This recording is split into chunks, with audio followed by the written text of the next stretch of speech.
બાપ.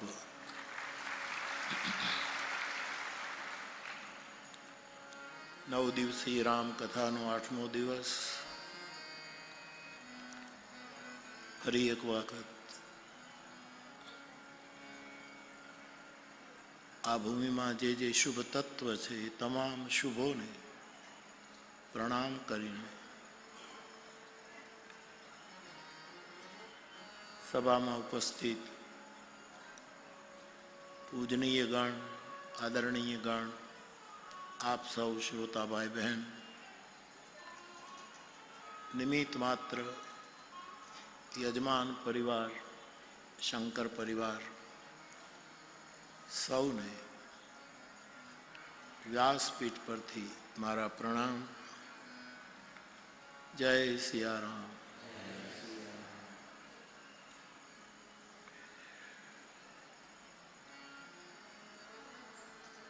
રોજનો એક ક્રમ અહીં ચાલ્યો, એમાં આજે એક યુવાનનું સન્માન થયું. જતો રહ્યો,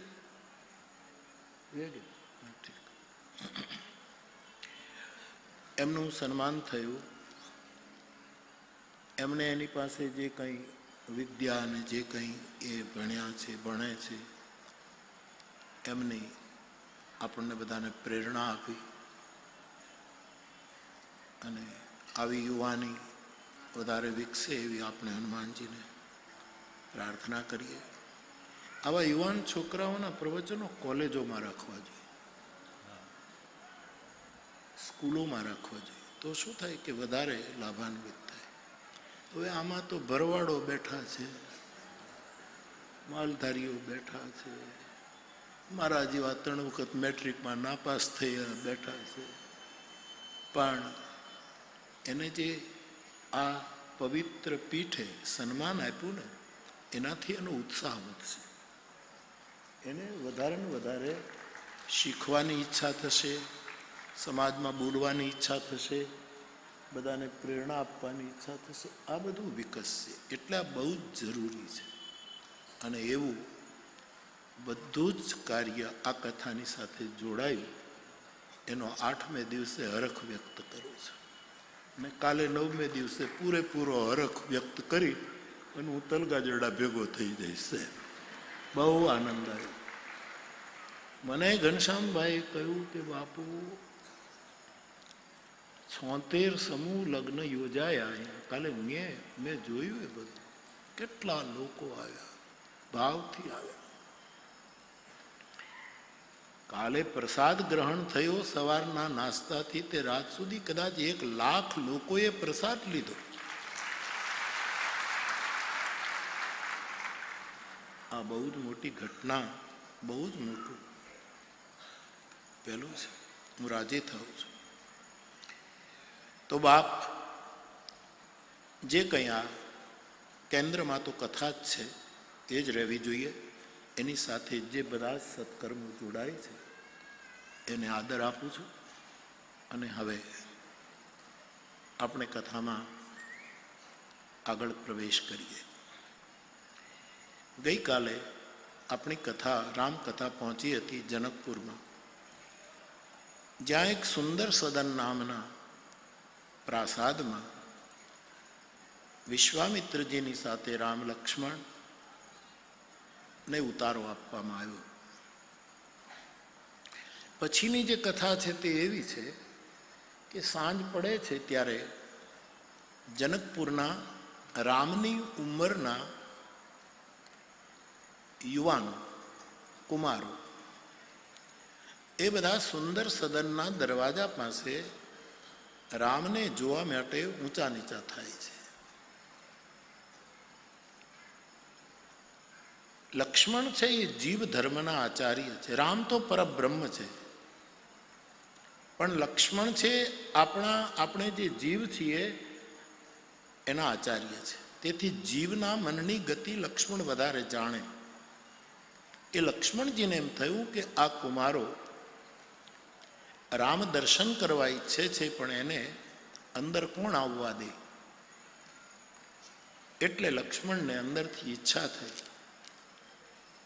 એ ઈચ્છા ભગવાન રામ સમજી ગયા અને રામજીએ વિશ્વામિત્રજીને કહ્યું, પ્રભુ, લક્ષ્મણને નગર દર્શન કરવાની ઈચ્છા થઈ છે, તમે કહો તો હું લક્ષ્મણને લઈને જનકપુરનું દર્શન કરાવી આવું.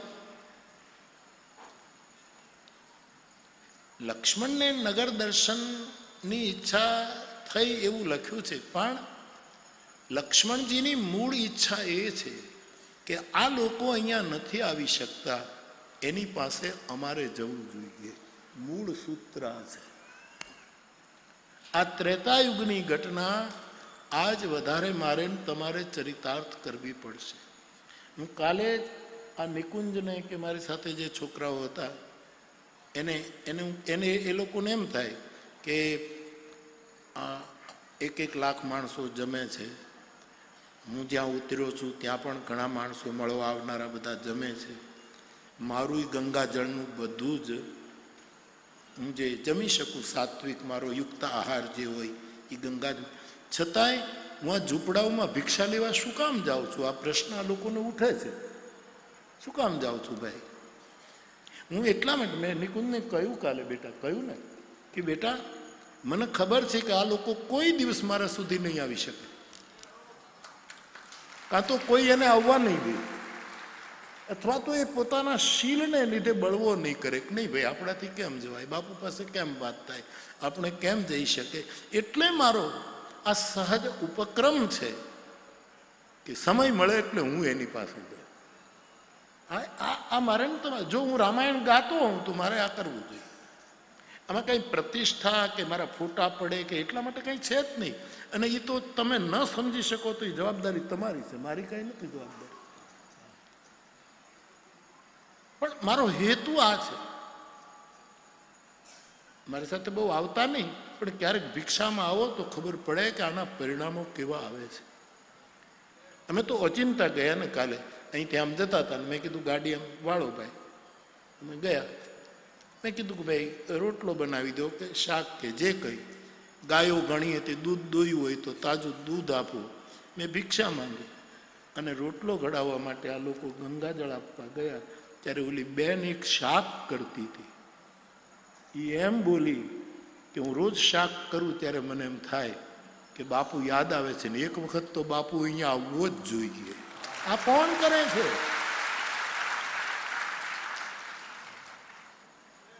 આપણને એમ થાય અંદરથી કે આ શું થઈ રહ્યું છે, અને આપણે કરવું જોઈએ. અને તેથી આવા યુવાનો ગામડામાં જાય,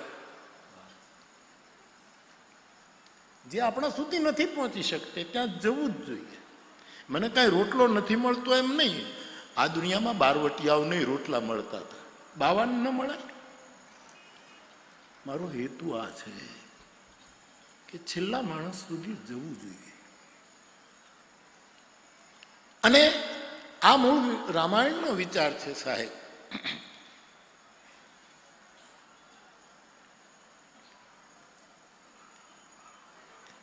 પરમાત્મા જે પદ આપે, જે વિદ્યા આપે, જે આપણામાં આવડત હોય, જે કંઈ આપણામાં કંઈક પરમાત્માની કૃપાથી અથવા આપણા પ્રયત્ન અને પુરુષાર્થથી આવ્યું હોય, અને આપણે કોઈ પદ પ્રાપ્ત કર્યું હોય અથવા તો ડિગ્રી પ્રાપ્ત કરી હોય, તો એ 2 જગ્યાએ જવી જોઈએ. એક તો એ ડિગ્રીએ ઋષિઓને પગે લાગવું જોઈએ, અને એ ડિગ્રીએ ખેતરમાં કામ કરતો કૃષિ સુધી જવું જોઈએ કે ખેડૂત ક્યાં છે, વંચિત ક્યાં છે, ક્યાં જવું છે. આ મારે તમારે કરવું પડશે. હું પ્રાસમાં ઓલી ખુરશી નથી બોલતો એટલે હું આ પદ કહું છું, બાકી મારો કહેવાનો હેતુ તો ખુરશી જ છે. ખુરશીએ ઋષિને પગે લાગવું જોઈએ અને ખુરશીએ ખેતર સુધી જવું જોઈએ. ત્યારે આ ક્રાંતિ વિશેષ રૂપે થશે. આ બધી બહુ જ જરૂર છે. અને એવું કંઈક થઈ રહ્યું છે, શુકન થાય છે. મેં ગઈકાલે કોઈ મોખ ઉજળું થયું છે, સારું દેખાય છે. ગાલિબ જે ઉર્દુ ફારસીના મોટા શાયર થયા, એ કાંઈ બહુ આમ બંદગીમાં માનતા નહોતા સાહેબ. પણ ગાલિબના એણે લખ્યું હોય કે એના નામે 4 પંક્તિ હોય, પણ એવી એવી કથા એની સાથે ગાલિબની સાથે જોડાયેલી છે કે ગાલિબને મુસ્લિમ ભાઈઓએ, એના સમાજના ભાઈઓએ, ઇસ્લામ ધર્મના બંદાઓએ ભેગા થઈ એમ કહ્યું કે ગાલિબ સાહેબ તમે હજ પઢવા જાઓ ને.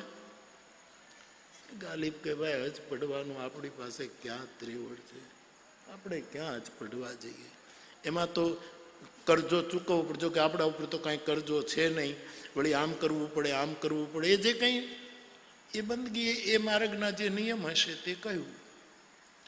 એટલે બધા ચાહકોએ કહ્યું કે હજ યાત્રાની બધી વ્યવસ્થા અમે કરી દઈએ, તમે હજ પડી આવો.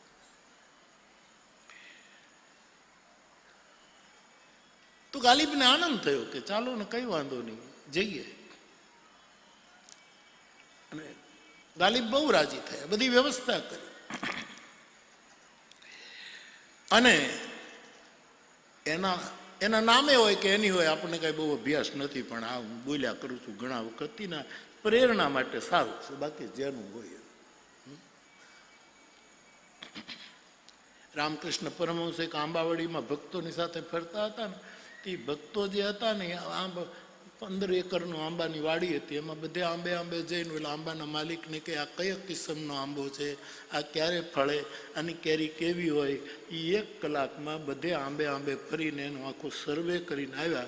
ઠાકુરની પાસે આવીને કીધું કે અમે એક આંબાની કેરીની જાત અમે જાણી આવ્યા. ઠાકુરે કીધું તમે જાણ્યા કરો, મેં 2 કેરી ખાઈ લીધી છે. આ ઘણા જાણવામાં જ રહી ગયા છે, થળીએ ફરી આવ્યા અને ખાય. આપણે આ ઘટના ઘટી કે ન ઘટી, આપણે મૂળ આમાંથી શું શીખ્યા એટલું જ લેવાનું. અને સાહેબ હજે હજ પઢવાની બધી તૈયારી થઈ ગઈ તમે જુઓ. અને પછી ગાલિબ એમ કહે કે મોહબ્બત મેં દિલ આજ ઘબરા રહા હૈ. આ મિત્રોની મોહબ્બતે આજ મારું દિલ ગભરાય છે, એટલે કે આમ બહુ મજામાં છું. मोहब्बत में दिल आज घबरा रहा है क्योंकि तस्वुर हकीकत हुआ जा रहा. સપનું સાચું પડવા જઈ રહ્યું છે, નહીતર હું કોઈ દિવસ હજ પડી શકું. પણ મોહબ્બત में दिल आज घबरा रहा है, तस्वुर हकीकत हुआ जा रहा है. यूं तो गालिब કહે છે, અથવા તો ગાલિબના મોઢામાં જાણે આ શબ્દો મૂક્યા હોય, यूं तो यहां से है कोसो मदीना. गालिब કે આમ તો અહીંથી મદીના બહુ દૂર છે.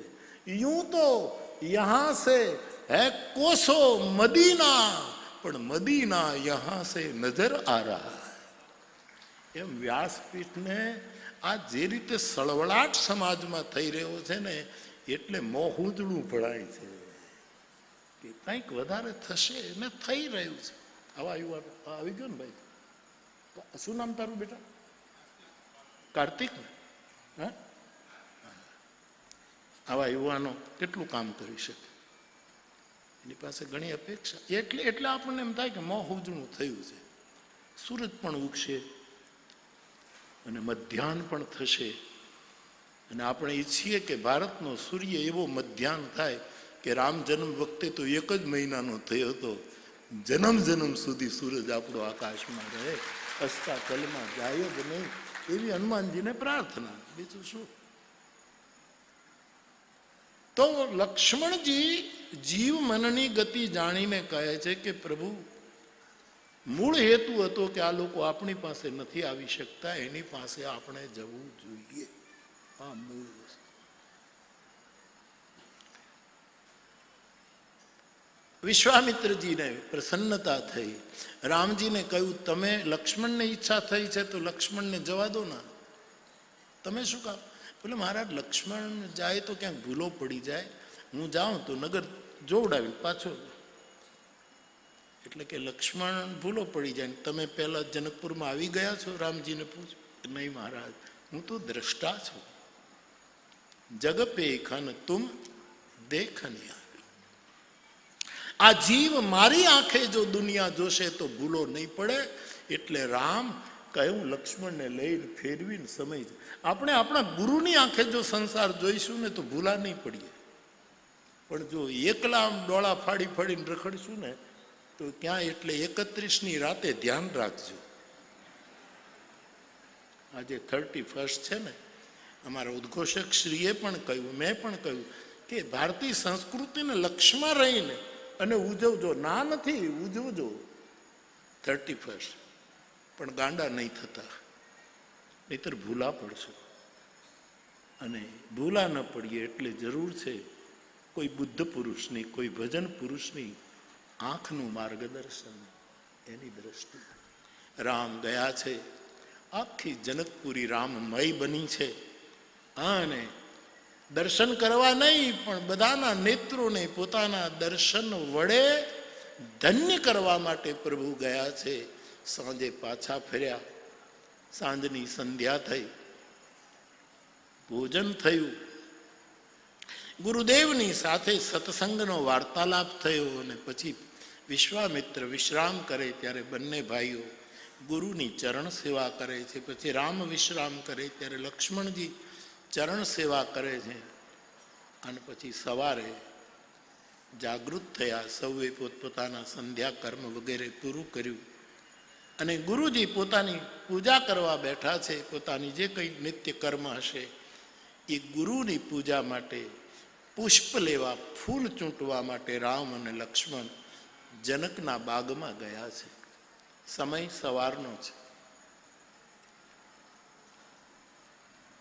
જે સમયે રામ અને લક્ષ્મણ પુષ્પ ચૂંટવા ગયા છે બગીચામાં, પુષ્પ વાટિકામાં, એ જ સમયે જાનકીજી પોતાની માતાની આજ્ઞા અને આશીર્વાદ લઈને 8 સખીઓની સાથે પુષ્પ વાટિકામાં માં ગૌરીની પૂજા કરવા આવ્યા છે. હેતુ તમે જુઓ, યુવાનનો હેતુ છે ગુરુ પૂજા, અને મારા દેશની યુવતીનો હેતુ છે ગૌરી પૂજા. બાગમાં ફરવું જ જોઈએ, બગીચા બનાવ્યા છે ફરવું જ જોઈએ, પણ મારો ને તમારો હેતુ હોવો જોઈએ ગુરુ પૂજાનો, અને યુવતીનો હેતુ હોવો જોઈએ ગૌરી પૂજાનો. આ આપણો આદર્શ છે. અને પાછા સવારમાં ફરવા ગયા. અત્યારે તો કળીકાળ છે, બાકી મારે તો, મને તો એવું જ લાગે કે આ જુવાન છોકરાઓ એ છે ને, એ સવારમાં જ બગીચામાં જવાય, કારણ કે કળીઓ ખીલી હોય, તમે હજી ખીલવામાં છો. સાંજે જાઓ ત્યાં તો બધું મુરઝાઈ ગયું હોય. બુઢાઓને સાંજે ફરવા જવા દો. લાકડીની ટેકા લઈને નીકળ્યા હોય ને એને બગીચામાં જવા દો, કારણ કે ઓઈલું મુરઝાયું છે ને, આ મુરઝાવાની તૈયારી છે. યુવાનોએ તો સવારમાં જવું જોઈએ. તો અજવાળા, મારો કહેવાનો સવારમાં જવું એટલે અજવાળામાં જવું જોઈએ, પ્રકાશની હાજરીએ આ રીતે ફરવું જોઈએ. રામ લક્ષ્મણ પુષ્પ લેવા ગયા છે. એ જ વખતે જાનકીજી આવ્યા, અને સીતાજીને જ્યારે સખીએ કહ્યું કે 2 રાજકુમારોએ આખી જનકપુરીને પોતાના રૂપમાં ડૂબાડી દીધી છે, એ બગીચામાં પુષ્પ ચૂંટે છે. જાનકી, તું પણ કહેતી હતી ને કે કોણ છે? અત્યારે એકલા જોઈ શકાશે, ભીડ નથી. સીતા રામના દર્શન કરે છે અને રામ સીતાના દર્શન કરે છે. એકાબીજા સમર્પિત થાય છે. બહુ લાંબુ પ્રકરણ છે. જાનકીજી રામના રૂપમાં જ્યારે ડૂબ્યા છે ત્યારે એક સખીએ કહ્યું, કિશોરી મોડું થાય છે, હવે આપણે જઈએ. અને પાછું જરાક ઊંચા અવાજે, જરા જોરથી બોલી, કિશોરીજી હવે આપણે જઈએ, અને કાલે પાછા આપણે આ જ સમયે બગીચામાં આવશું. એટલે રામ લક્ષ્મણને સંકેત કર્યો કે અમે આવશું, તમે આવજો. આ ઈશારો કર્યો છે. ગઈ ભવાની ભવન બહુરી. જાનકી અષ્ટ સખીઓને સાથે ભવાનીના મંદિરમાં ગયા છે, અને બંદી ચરણ બોલી, ભવાનીના ચરણમાં વંદન કરી, અને જાનકીજીએ સ્તુતિ કરી. તુલસીદાસજીએ સ્તુતિ ચોપાઈઓમાં લખી. મારા દેશની કુંવારિકા દીકરીઓએ આ સ્તુતિ શીખવા જેવી છે. સારો વર મળશે. અથવા તો ગમે તેવો મળે, પણ તમને સહન કરવાની આદત પડી જશે.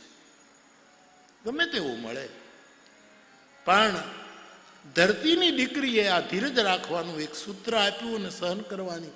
એટલે ભવાની ને આપણે ત્યાં કન્યાઓ દુર્ગા પૂજા ગૌરી વ્રત કરે જ છે ને, ગૌરમાના વ્રતો આપણે ત્યાં થાય જ છે. આનું આદિ મૂળ ત્યાં પડ્યું છે. ભાગવતની રૂકમિણી પણ કૃષ્ણને પત્ર લખીને ગૌરીને મંદિરે જ બોલાવે છે કે તમે અહીંથી મને હરી જાઓ, અહીંથી મને લઈ જાઓ. તો ગૌરી પૂજા માટે જાનકીજી આવ્યા છે, ભવાનીની સ્તુતિ કરે છે. તુલસીદાસજીએ સ્તુતિ લખી 2-3 પંક્તિઓનું ગાયન કર્યું. જય જય ગિરિવર રાજ કિશોરી, જય મહેશ મુખ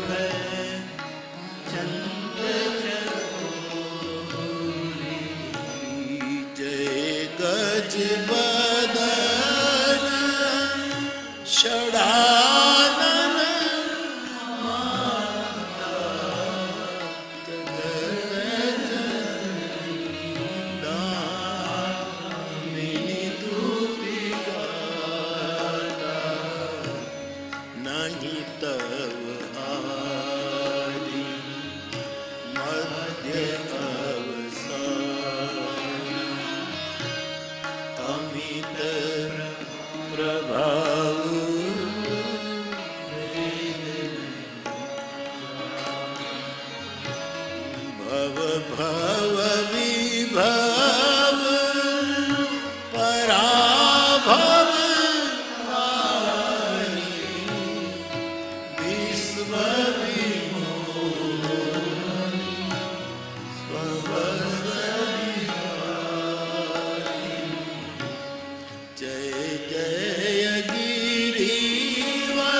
જાનકીજીએ માં ભવાનીની સ્તુતિ કરીને અહીંયા એવું લખ્યું છે કે સીતાજીની વિનય અને પ્રેમ દ્વારા ગવાયેલી પાર્વતીની સ્તુતિ સાંભળીને જગદંબા ભવાનીની મૂર્તિ હસી. એના કંઠમાંથી પ્રસાદીની માળા નીચે અર્પણ કરી અને માનસમાં ત્યાં સુધી લખ્યું છે મૂર્તિ બોલી. હવે આ બધું બુદ્ધિમાં ઉતરે એવું નથી મને કે ભાઈ આપણે સ્તુતિ કરીએ ને મૂર્તિ કાંઈ આમ બોલે. આપણી યારે સગો ભાઈ નથી બોલતો, મૂર્તિ ક્યાં બોલે? પાડોશી નથી બોલતા, આમાં મૂર્તિ ક્યારે બોલે? પણ સત્ય છે, મૂર્તિ બોલે. મારે તો એટલું જ કહીને આગળ કે જાનકીજી સ્તુતિ કરે અને ભવાનીની મૂર્તિ બોલે તો એમાં કોઈ આશ્ચર્ય નથી. એ બોલી જુદી હશે, એ સાંકેતિક બોલી હશે. કાંઈ આપણા ઓઠેથી આપણી ભાષામાં બોલીએ એ જ બોલી નથી. અહીંયા નિગાહોं से भी बात होती है, निगाहों से भी बात होती है.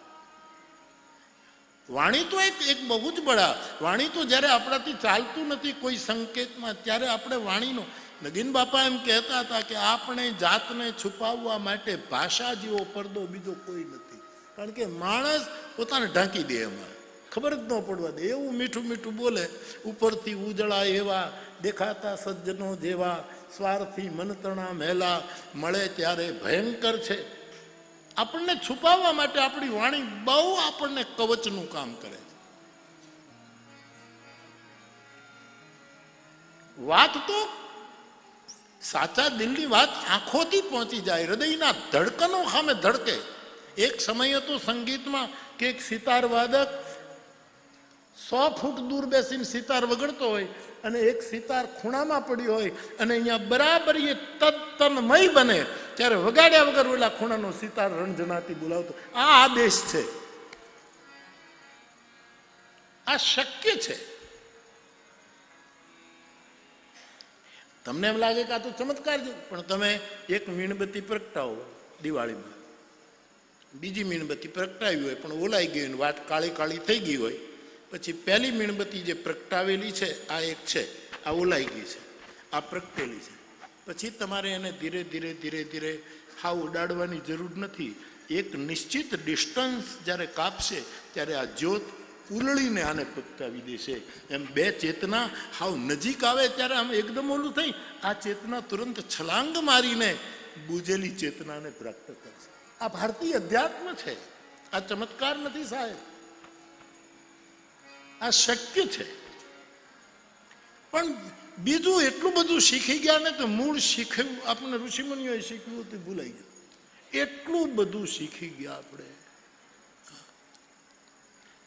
એક તબલા શીખવતો હતો એક માસ્ટર ઉસ્તાદ, બધા છોકરાઓને તબલા ને તોડી નાખે. એવો કિશન મહારાજ જેવો તો નહીં પણ તોય આપણે એને સરખાવી શકીએ. આવો તબલાવાળા પછી ક્લાસ ચલાવે. જે છોકરાઓ જાય સાહેબ મારે તબલા છે, છોકરા કહે કે હા, એને કહે મહિનાના 25 રૂપિયા લઈ લે. એક છોકરો આવ્યો, બધાની 25 રૂપિયા આપી. એક છોકરા આવ્યો ને ઓલો સાહેબ એને પૂછે ને પેલા કંઈક મને ત્રિતાલ આવડે, જપતાલ આવડે, ગતતાલ આવે, દીપક દ્રુપદ આવડે છે, ફલાણું આવે છે, આપ દીપચંદી આવે છે, ફલાણું એ બધા આટલા રાગ હું શીખ્યો છું. એટલે ઓલા ઉસ્તાદે કીધું તારી ફી 300 રૂપિયા. કે જેને કાંઈ નો, જેને 1-2 રાગ આવડતા તેને 25 રૂપિયા, મને 8-10 આવડી ગયા. અને એમાં કે તે જે શીખી ગયો છે ને એ ભૂલાવવાની આ ફી છે.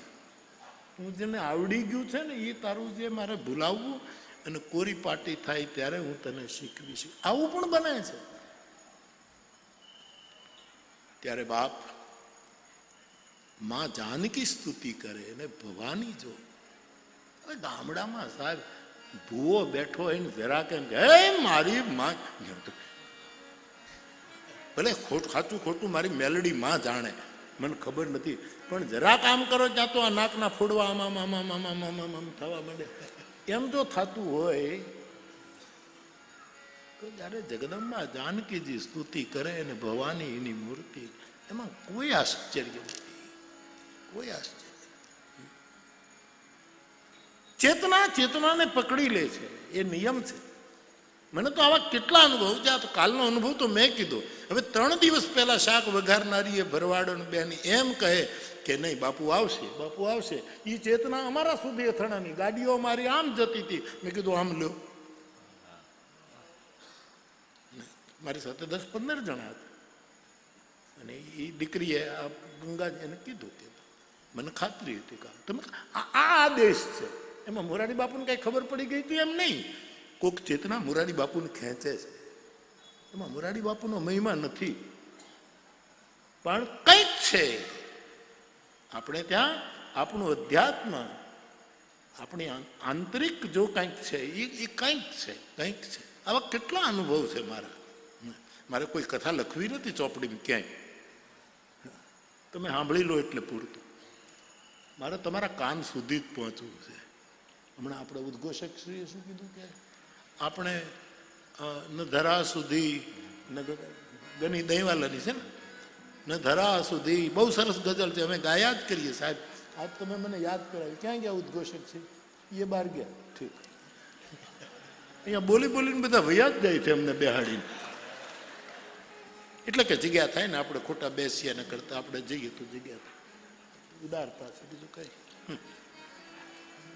સારું છે આ લોકો નથી જતા, નહીતર મારે શું કરવું. નહીતર આ કે બાપુ હવે તમે તમારે કર્યા કરો, અમે જઈએ છીએ.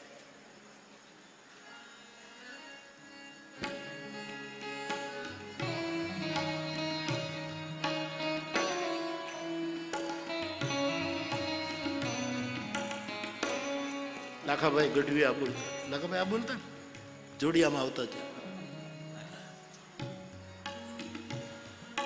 આમ તો પુરુષોત્તમ ઉપાધ્યાય સાહેબ શાયદ કમ્પોઝિશન જેને જેને ગાયું હોય સભી સૈયાની એક મત.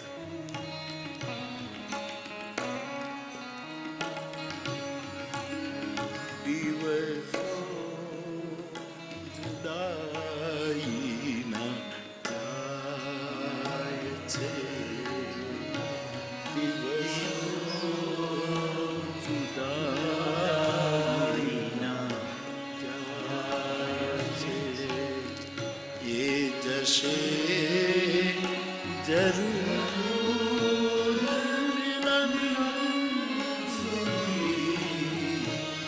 દિવસો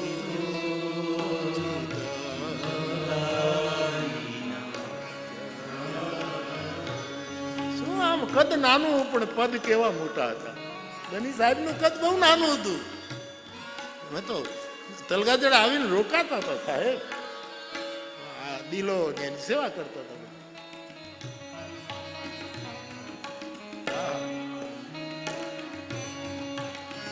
ન ધરા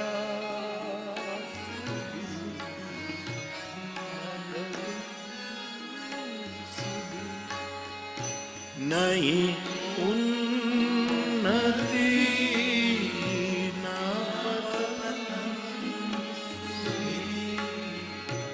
બસ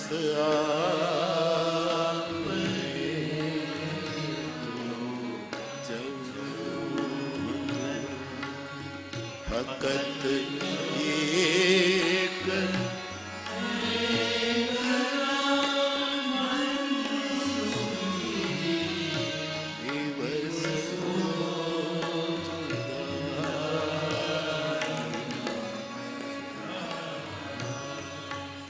કૃષ્ણ બિહારી, નૂર સેલભાઈ, કુમાર સાહેબ, બારાબંકી સાહેબ, નૈરોબીમાં અમે બધા સાથે હતા વર્ષો પહેલા. અને એમણે આ ગની સાહેબની મરીઝની ગઝલનું અમે હિન્દી કરીને સમજાવ્યું ત્યારે આભા થઈ ગયા હતા કે ગુજરાતીમાં આવું લખાય છે. મેરીશભાઈને કહ્યું થોડું હિન્દી કરીને આ લોકોને મોકલજો કે ગુજરાતીમાં કેવી ગઝલો લખાય છે, કેવું કેવું લખાય. એટલે ઉદ્ઘોષકશ્રીએ કહ્યું કે ભાઈ આપણે તો એકબીજાના ક્યાં જવું હતું કીધું ને, એકબીજાના પરિવાર સુધી આપણે તો, મારે તો ખાલી તમારા કાન સુધી જ જવું. મારા કાન બિઝી નહીં રાખતા ફોન ઉપર. અહીંયા આવો ત્યાં 3 કલાક તો બિઝી, તમારા કાનને બિઝી નહીં. એ કાન મારા છે અત્યારે 3 કલાક પૂરતી.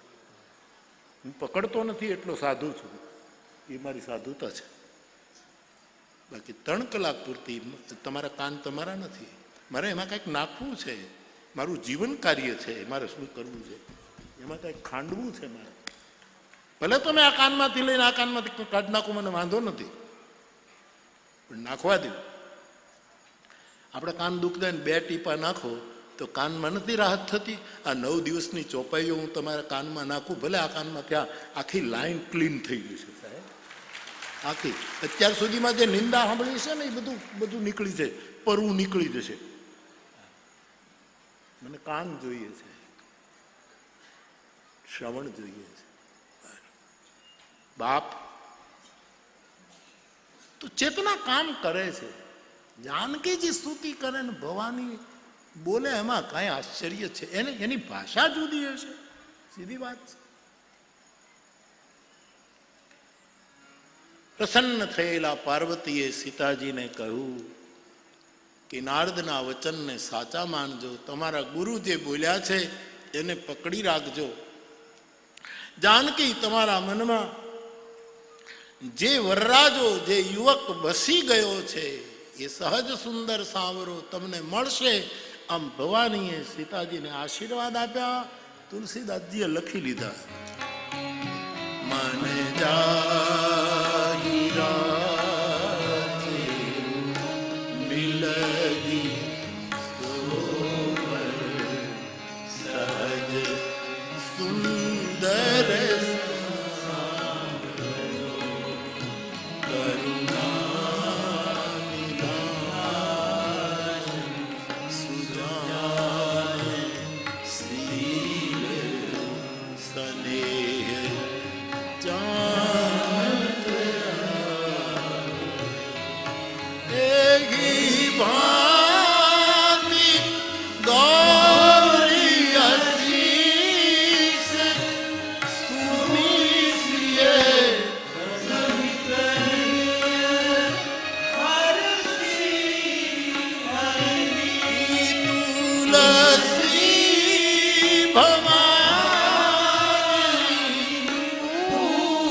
દેવકીજી, જે યુવક તમારા મનમાં વસી ગયો છે એ તમને પ્રાપ્ત થશે.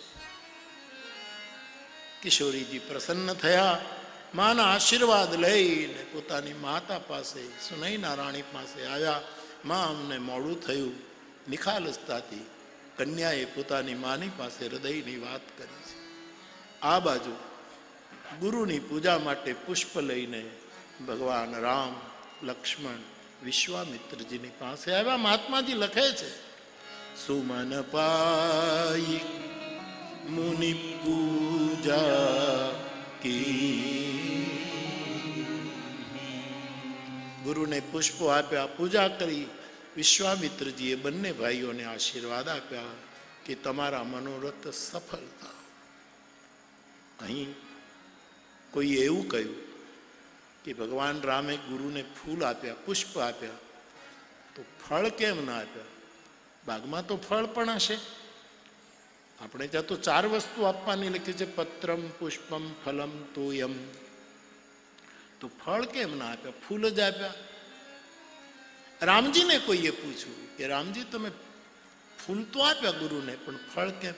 રામજીએ બહુ સરસ જવાબ આપ્યો કે આશ્રિત શિષ્ય તો પોતાના ગુરુને ફૂલ જ આપી શકે, ફળ તો આપણો ગુરુ જ આપણને આપી શકે. આપણે તો પુષ્પ આપીએ, એનું પરિણામ તો એ જ આપે. અને તેથી તુરંત સુફલ, સુફલ શબ્દનો પ્રયોગ કર્યો. આ છે સર્જકની સાવધાની. સુફલ જાણે ફળ આપતા હોય. સુફલ મનોરથ ઓ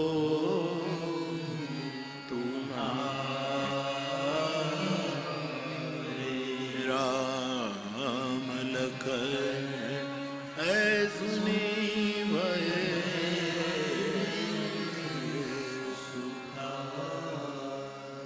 મારા શ્રોતાઓ પાસે બસ મારી આટલી, તમારા કાન મને આપી દો. હું તમને આટલો બધો સમય આપું છું, મારો સમય કાપીને આપું છું. તમારે ખાલી 2 કાન આપવાના. 3 કલાક માટે તમારા કાનને બીઝી નહીં રાખો. સાયલેન્ટ મોડ પર કરી નાખો ફોનને. આમાં આમાં ન કરો. આગળ બેઠેલા આમ કરી પાછળ બેહવા વહી જાય, અને રોતા હોય એ આગળ આવીને બેહી જાય. આ કલ્પના કરો, એક બાવો પોતાનું જીવન તોડી રહ્યો છે. આ એક પ્રવાહ મારા તમારા ભાગે આવ્યો છે. ત્યારે આનું મૂલ્ય સમજો સાહેબ. બીજું ક્યાં માંગ્યું મેં તમારી પાસે? 2 કાન આપો સાહેબ. સાવધાન વૈષ્ણવ સંપ્રદાયનો શબ્દ છે. પુષ્ટિ માર્ગ આચાર્ય નીકળે ત્યારે બધા સાવધાન સાવધાન સાવધાન. બાપ આશીર્વાદ મળ્યા. એ દિવસ પૂરો થયો. રામ રસિક છે, રામ રૂખા સુખા નથી. સાંજ પડી અને નદીને કિનારે ભગવાન રામ, લક્ષ્મણ સંધ્યા કરવા ગયા. અને નિયમ તો એવો છે કે સવારની સંધ્યા પૂર્વ દિશામાં જ્યાં સૂર્ય હોય ત્યાં જોઈને કરાય, સાંજની સંધ્યા પશ્ચિમમાં સૂરજ હોય ત્યાં. પણ રામ દિશા ભૂલી ગયા. સંધ્યા કરવા ગયા પણ દિશા ચૂકી ગયા. એને દિશાનો ખ્યાલ ન રહ્યો, કારણ કે એને સીતાજી જ સ્મરણમાં છે. રસિક એમ એ ભૂલ નથી.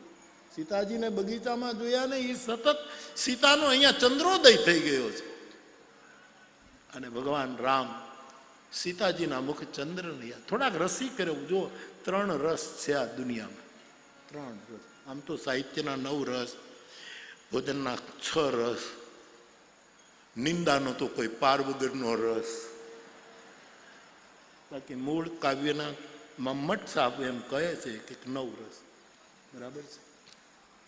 અને ખટરસ.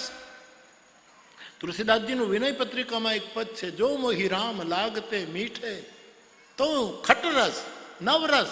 આ બધા જ જો મને રામ મીઠો લાગી જાય ને તો આ બધા રસ ફીકા લાગે. એવું તુલસીદાસજીનું એક પદ છે, જો મોહી રામ લાગતે મીઠે. પણ આમ આપણા અનુભવમાં જોઈએ ભાઈ બહેનો તો 3 રસ. એક કામ રસ, આનો અનાદર ન કરાય, એ સ્થૂળ છે, શરીરવાદી છે.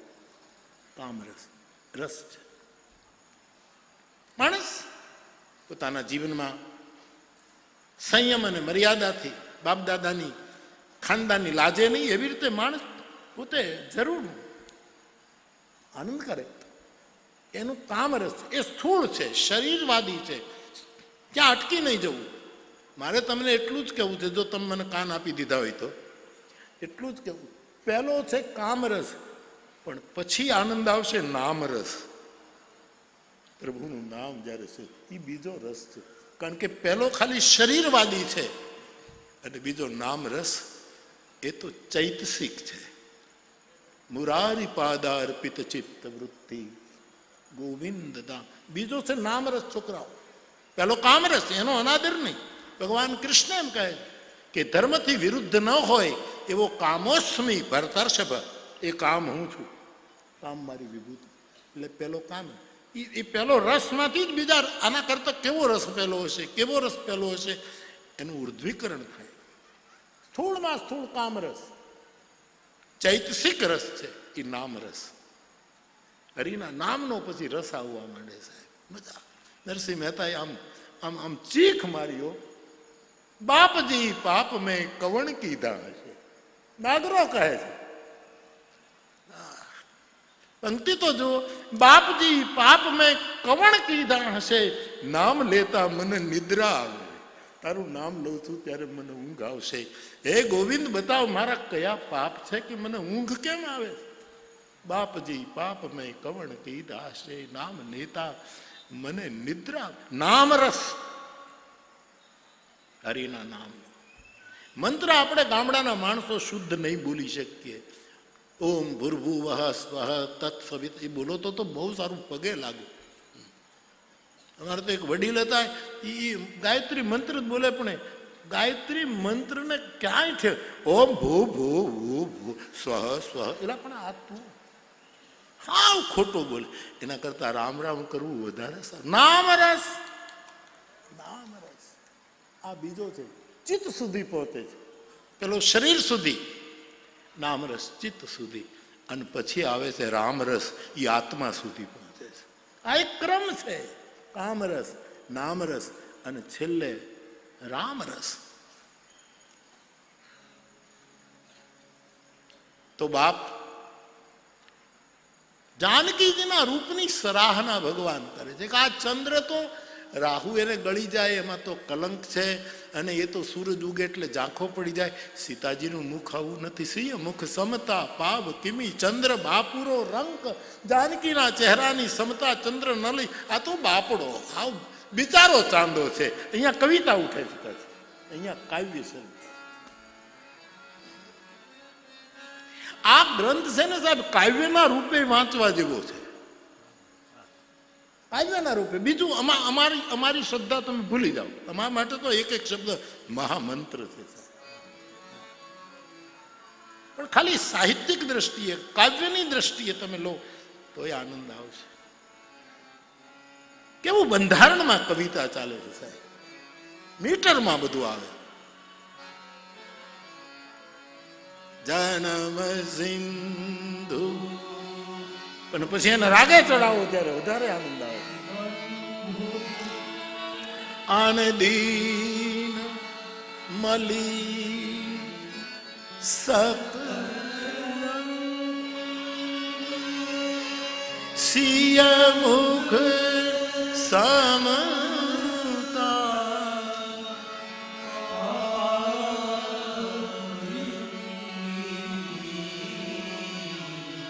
ચંદ્ર બાપુરો રંગ. વિરહીઓને દુઃખ આપે, જાણે કે સારા કામ કર્યા નથી આ ચાંદાએ. અને મારી જાનકીનું સ્વરૂપ એ તો વિરહીઓને ભેગા કરી દે છે. તુલના કરે છે મારો રાઘવ. રસિક રહેજો, હાવ સુખા નહીં રહેવાનું. રામ રસ પીવો હોય તો શરૂઆતથી રસિકતા.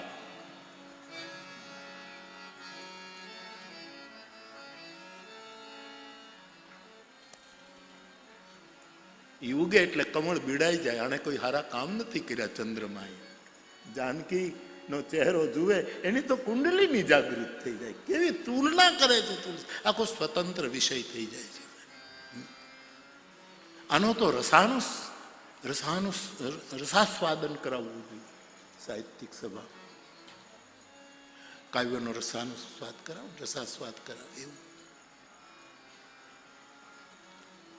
સમય થયો છે. પ્રભુ સંધ્યા કરીને આવ્યા, ગુરુની સાથે ભોજન થયું, વળી એ રાત્રિએ વિશ્રામ કર્યો. સવાર પડી છે, સૂરજ ઉગ્યો છે, અને સૂર્યને જોઈને લક્ષ્મણજીને વળી પાછો સૂરજ ઉગ્યો. ભગવાને કહ્યું, લક્ષ્મણ કેટલો સુંદર ઉગ્યો, સૂરજ ઉગ્યો. લક્ષ્મણજી એમ કહ્યું, મારા આ સૂરજને ઉગતો જોઉં ને એટલે જેમ તારોડિયા ઝાંખા થઈ જાય ને એમ આપણે જનકપુરમાં તમે આવ્યા ને અને તમારા મુખનો સૂરજ જોયો ને લોકોને, ત્યારથી બધા જ ઝાંખા પડી ગયા. આવું ઓળી લક્ષ્મણજી પણ કાવ્ય શરૂ કરે, એ પણ કવિતાની બોલીમાં બોલે છે. સાહેબ ત્યાં તો શતાનંદજી પધાર્યા છે, જનકના પુરોહિત. અહલ્યાનો પુત્ર છે શતાનંદ, જેની માતાનો મારા રાઘવે હમણાં ઉદ્ધાર કર્યો છે. થોડા આવે છે પુરોહિત. વિશ્વામિત્રજીને કહ્યું, મહારાજ જનક રાજાએ મને મોકલ્યો છે, આપની પ્રતીક્ષા થાય છે, ધનુષ યજ્ઞની તૈયારી છે, આપ રાજકુમારો લઈને પધારો. રામજી આવ્યા. વિશ્વામિત્રજીએ કહ્યું, રાઘવ શતાનંદજી, અને તુલસી લખે સતાનંદ પદ વંદી પ્રભુ. સતાનંદને જ્યાં પ્રણામ કર્યા ત્યાં તો શતાનંદની આંખમાં આંસુ કે તમારે મને પ્રણામ ન કરાય, આ તમારા પગલાને તો મારે પ્રણામ કરવા જોઈએ કે જે ચરણની ધૂળે મારી માનો ઉદ્ધાર કર્યો. રામજીએ કહ્યું, શતાનંદજી તમારી માતાનો ઉદ્ધાર કર્યો એમાં કોઈ મારી, પણ મને એટલા માટે લાગ્યું કે તમારી માતાનું નામ અને મારી માતાના નામમાં પ્રાસ છે. મારે કૌશલ્યા, તમારે અહલ્યા, એટલા માટે મેં તમારી પગે લાગ્યા છે. આપની પ્રતીક્ષા થાય છે. વિશ્વામિત્રજીએ રામ લક્ષ્મણને કહ્યું કે ચાલો આપણે જઈએ, ઈશ્વર કોને મોટાઈ આપે છે આપણે જોઈએ સ્વયંવરમાં, કોણ સીતાને પ્રાપ્ત કરે. એ વખતે લક્ષ્મણજીએ કહ્યું, ભગવાન આપને પૂછ્યા, રજા લીધા વગર બોલું, મહારાજ મોટાઈ તો એને મળશે જેના ઉપર આવા સદગુરુની કૃપા હશે. મહારાજ દયા છે. આમ તો બધા જ લોકો રંગભૂમિમાં આવી ગયા, પણ ઘણા લોકો મોડા હતા. એ રામ લક્ષ્મણને જતા જોયા, આખું પૂરું મીઠું છે, ખચાખચ રંગભૂમિ ભરી છે. અને એવી સુંદર વ્યવસ્થા જે લાઠીમાં વ્યવસ્થા છે એવી.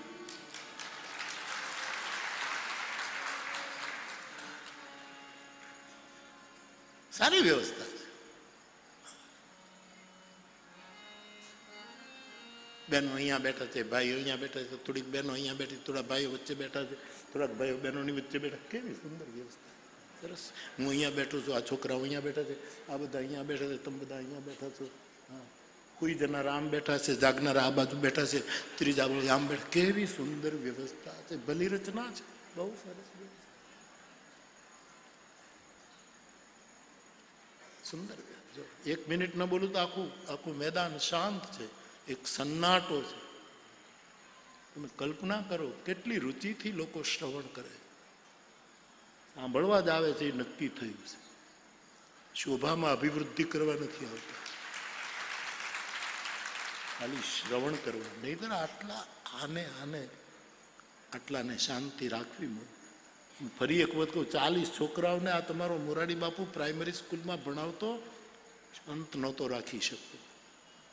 એકને બેહાડું ત્યાં બીજો ઊભો થાય, પછી તો હું જ ઊભો થઈને ખુરશી ઉપરથી નીકળી જતો હતો. તમારે જે કરવું એ કરો, જુદી જુદી મુદ્રાઓ દેખાડો છો એના કરતાં જાઓ. અને હું અમારે પુસ્તકાલય હતું, ત્યાંથી કુમાર માસિક લઈને બેઠો વાંચું, ક્લાસનું જે થવું એ થાય, એવું કરતો હતો. સાહેબ આ કંઈક રામરસ અનુભવાય છે, એનું આ પરિણામ છે. આટલા લોકો કેમ શાંતિથી બેસી શકે? તમે કલ્પના તો કરો. બુદ્ધિશાળી માણસોએ સર્વે કરવો જોઈએ. આનો સર્વે કરવા જેવો વિષય છે આ. હું બોલું છું એટલે નહીં, અને આ કઈ 1 કલાક બોલીને માંડવા નથી છોડી નાખવાના, 9 દિવસ આ માંડવા ઉભા રાખવાના. આ એકલા સત્યનારાયણની કથા નથી, આ પ્રેમ નારાયણની પણ કથા છે અને કરુણા નારાયણની પણ કથા છે. આ 3 નારાયણોની કથા છે સાહેબ. એટલે આ બધા બેઠા છે, નહીતર કોઈ સરખા બેસે? જુઓ તમે,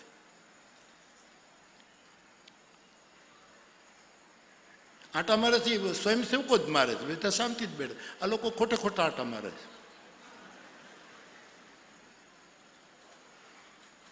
બધું શાંત બેઠું છે. મારો કહેવાનો અર્થ એ છે બાપ, રંગભૂમિ આખી ભરાણી છે.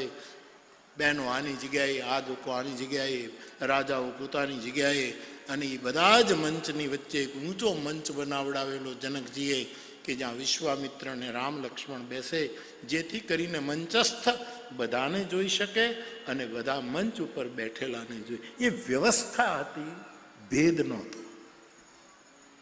વ્યવસ્થા હોવી જ જોઈએ. ક્લાસમાં બેઠેલા છોકરાઓ એના ટીચરને એમ કે સાહેબ તો તમે ખુરશી ઉપર બેઠા બેઠા ભણાવો છો, જમીન ઉપર બેસો, આ તો ભેદ છે. એને સમજાવો છો કે આ ભેદ નથી બેટા, આ વ્યવસ્થા છે. ને હવે તો છોકરાઓ અમે ખુરશી ઉપર જ બેસે. વ્યવસ્થા જરૂરી છે. ભેદને તો કાઢી જ નાખો, ભેદની દિવાલોને તોડવી જ પડશે. ડોમેસ્ટિક વોલ્સ જેને કવિવર ટાગોર કહે છે, આ જે સામાજિક દિવાલો છે એનાથી દેશ તૂટી રહ્યો છે.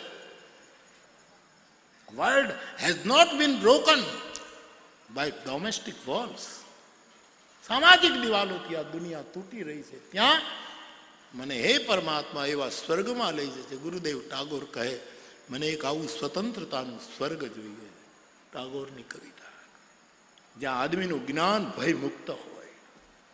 Knowledge is without fear. મને આવડતું નથી અંગ્રેજી, છોકરાઓ તો ભણતા હતા ત્યારે ગિરધર દાદાએ અમને 10મા ધોરણમાં પરાણે કંઠસ્થ કરાવ્યું હતું. એ થોડુંક યાદ, બાકી મને ઇંગ્લિશ ના આવડે, નથી આવડતું. પણ આ કવિતા અમને ખાસ કંઠસ્થ કરાવી હતી ટાગોરની. એટલે એ વખતે થોડાક મગજમાં સંસ્કાર હતા, એટલે આપણું હાલે.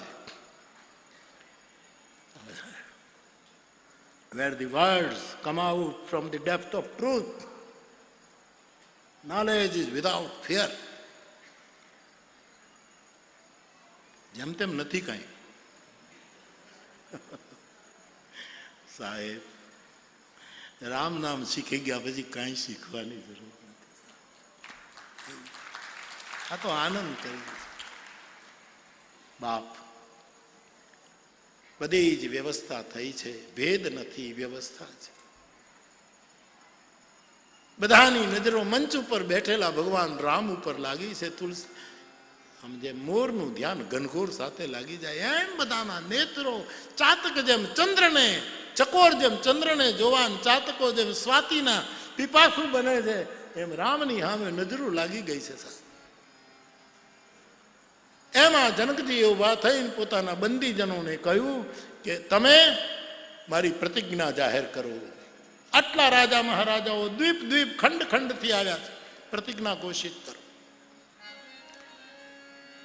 બંદીજનોએ હાથ ઊંચા કર્યા અને બોલે બંદી વચન ભર સુનહુ સકલ મહિપાલ પન વિદેહ કર કહી હમ ભુજા વિશાળ ઉઠા.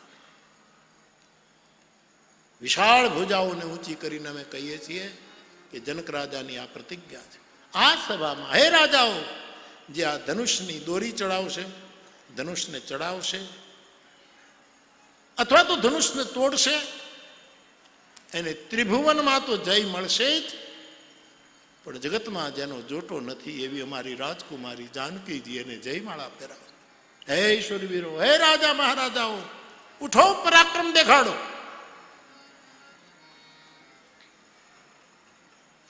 એક સંત તો વળી એવો અર્થ કરતા કે ભુજા ઉઠાઈ વિશાળ. ભુજા એટલે જાનકી, જે પૃથ્વીમાંથી જન્મી છે. ભુજા જે જાનકી આ ધનુષને નીચે ગાર કરવા માટે પોતાના હાથથી ઊંચું કરીને પાછું મૂકી દીધું હતું, એવું આ કઠિન ધનુષ. એક એક શબ્દના કેટલા અર્થો સંતો કરે છે. ભુજા આ વિશાળ. અને કથા તો આપ જાણીતી છે કે જ્યારથી શંકરનું ધનુષ પરશુરામ થ્રુ આવ્યું અને જનક રાજા એની પૂજા કરે છે. પછી સીતાજીએ સુનૈનાને કીધું કે માં, ધનુષની પૂજા તો બાળક છું, હજી મને કાંઈ આવડે નહીં, પણ બીજી શું? તો કે બેટા તું એમ કર, રોજ ધનુષની આજુબાજુ ગાયના ગોબરનું લીંપણ કરી નાખ. સીતાજી રોજ સખીઓની સાથે કિશોરી અવસ્થામાં લીંપણ કરે. એક દિવસ સીતાજીને એમ થયું કે આ ચારે બાજુ તો ગોબરનું લીંપણ કરીએ છીએ, પણ નીચે તો થોડીક ધૂળ રહી જાય છે. એટલે સીતાજીએ એક દિવસ ડાબા હાથે ધનુષ ઊંચું કરી નીચે ગાર કરીને પાછું મૂકી દીધું. એ જનક જોઈ ગયા. હાથીઓ દ્વારા એને પ્રસ્થાપિત કરવામાં આવ્યું, આટલું વજનદાર, અને મારી દીકરીએ ડાબે હાથે ઊંચું કરી લીધું. આને પરણનારો કોઈ એવો જ ગોતવો પડશે, આની જોડ મારે. એટલે કોઈ નજરે ન ચડ્યું એટલે સ્વયંવર ડિક્લેર કર્યો કે રાજા મહારાજાઓ આવે અને જો આ ધનુષ ઉઠાવી દે તો જોડી જામે. પૃથ્વીની દીકરીએ જે ધનુષને ઊંચું કર્યું હતું એને તમારામાંથી જે કોઈ ચડાવશે, રાજાઓ ઉઠો. હા ને સાહેબ, મૂઢ રાજાઓ, અભિમાની રાજાઓ, દેશ દેશથી દ્વીપથી આવેલા. એ વખતે જે પૃથ્વીનું માનચિત્ર હશે, જેટલા ખંડ હશે પૃથ્વીના, એ ત્યાંથી બધા જ આવેલા. બધાના સિંહાસન ઉપર આમ લાગેલું છે કે આ ફલાણો રાજા, આ ફલાણો આ દેશમાંથી, આની આ પરંપરા. એના જે છડી પુકાડનારા બે જણા, એક છત્તરવાળો, એક છડીવાળો, બે વખાણ કરનારો, એ બધા આકાશ બધાની સાથે. કારણ કે બે વખાણ કરનારા જોઈએ ને કે આ કોણ છે. કઈ જેવો તેવો સમારંભ નહોતો સાહેબ. એમાં જયારે કીધું કે ઉઠો, અને એ જ વખતે તબલા વાગ્યા.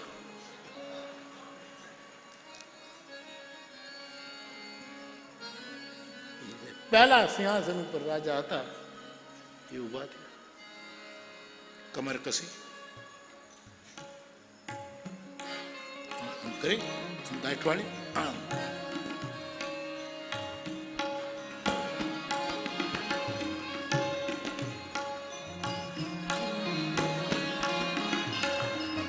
એ ફેવિકોલ લગાડી દે, ફેવિકોલ.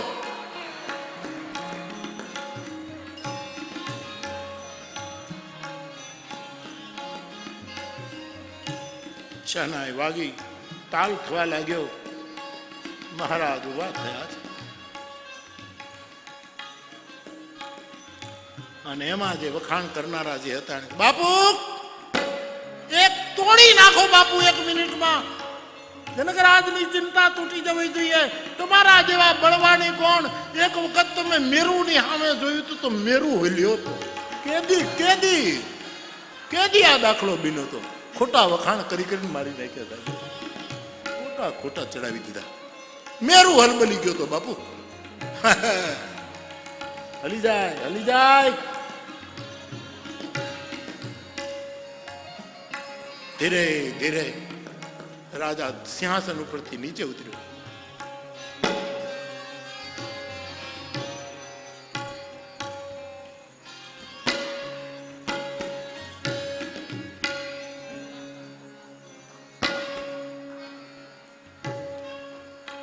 ખમા બાપુ, ખમા.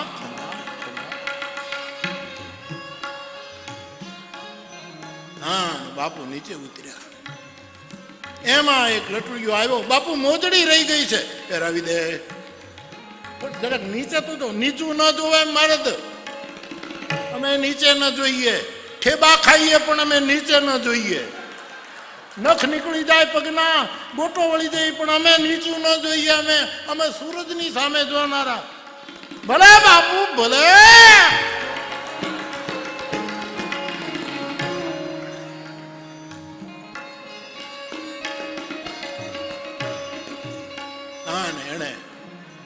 ચાલતા ચાલતા ધનુષની પાસે ગયા છે. ચારે બાજુ પાછી નજર પણ આખો ખચાખચ રંગભૂમિ ભરેલી છે.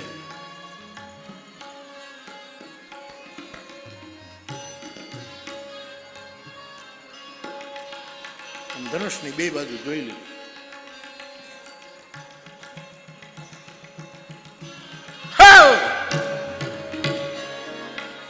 વખારા ખાતા જાય. આવું પહેલા હું ગામડામાં આવી કથા કરતો હતો. લોકો સુધી પહોંચવા માટે એની વાણી જોઈએ.